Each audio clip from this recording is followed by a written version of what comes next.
سر میں تو چاہتی ہوں اور مجھے یقین بھی ہے کہ 8 فروری کو انتخابات ہو جائیں گے، لیکن پھر جب ایسی خبریں سننے کو ملتی ہیں نا کہ پاکستان بار کونسل ہو، سپریم کورٹ بار کونسل ہو، وہاں سے آوازیں اٹھ رہی ہیں against chief election commissioner, against election commission, بطور وفاقی وزیر اطلاعات آپ کو کیسا لگے گا کہ اگر نگراں چیف الیکشن کمشنر آ کر کے انتخابات کرائے؟ تو پھر جب ایسی خبریں آتی ہیں تو تھوڑی اٹپٹاہٹ ہوتی ہے، ایک بالکل یوں لگتا ہے کہ جیسے کہ الیکشن کے ماحول کو خراب کرنے کی کوشش کی جا رہی ہے۔ یہ چیزیں پھر کہاں سے آ جاتی ہیں سر؟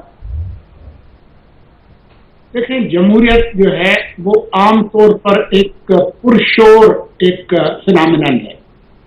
جمہوریت کے اندر بہت شور ہوتا ہے، آوازیں ہوتی ہیں، اختلاف رائے ہوتا ہے، مکالمہ ہوتا ہے، اشتعال انگیز باتیں بھی ہوتی ہیں، یہ جمہوریت کے اندر شامل ہے۔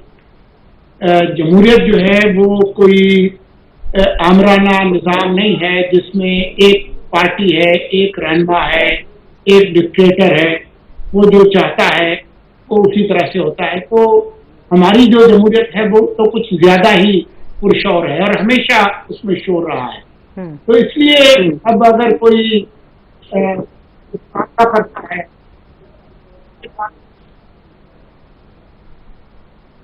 تو یہ بات کرتا ہے کہ جی یہ ہونا چاہیے یا وہ ہونا چاہیے یا فلاں استعفیٰ دے دے، تو یہ جو مطالبہ کرنے کا حق ہے یہ لوگوں سے آپ چھین نہیں سکتے۔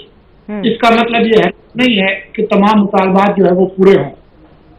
میں نہیں سمجھتا کہ یہ جو مطالبات کیے جا رہے ہیں ان کے اندر کوئی جان ہے، کوئی قانونی جواز ہے، لیکن اس کے باوجود اگر میں ان سے اختلاف بھی کروں تو ان کو یہ مطالبہ کرنے کا حق ہے۔